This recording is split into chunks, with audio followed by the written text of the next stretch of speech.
What actually happened was that we were sort of three, budding friends, or we got together and we actually wanted to change the world through games, which was a rather big idea that we never fulfilled that, honestly.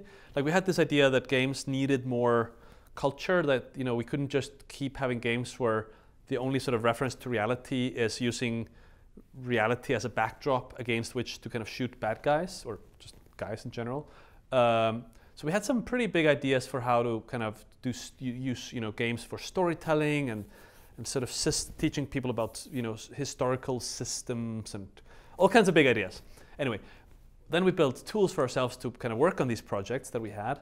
And then because we had many different projects, we started working on very generic, broad, like the tools had to be very kind of flexible.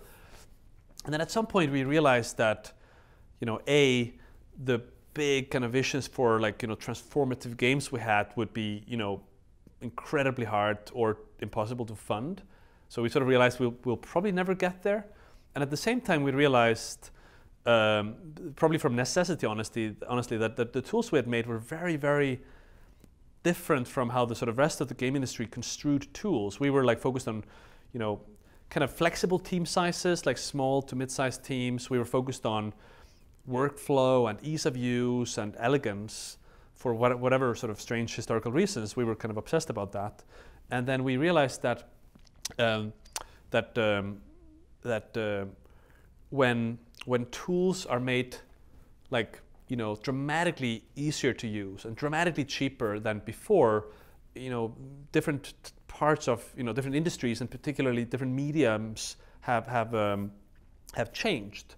We looked back at the sort of the DV camera versus the film camera as a metaphor, and for how it didn't get a little bit cheaper. It got 10 to 100 times cheaper and simpler, which enabled not just more, but a different type of person to participate, right? So the idea was, and really this is kind of almost as big as the first idea we had about changing the world.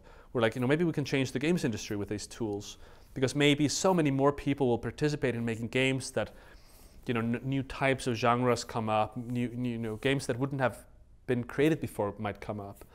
Of course, we'll never know if that was actually the case, but we know that we did put Unity out there, and we did make it good over time, and we did manage to balance the equation of running a business that revenue has to be larger than cost. And we managed to balance it so well that we've been able to invest more and more into the tools every year.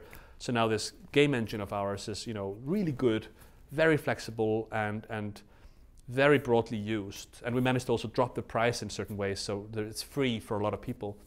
And the result is just amazing. Like the amount of people that are building games on Unity that might not have built games otherwise is staggering. Yeah, so it's 12 or so years in, and we're very happy with it.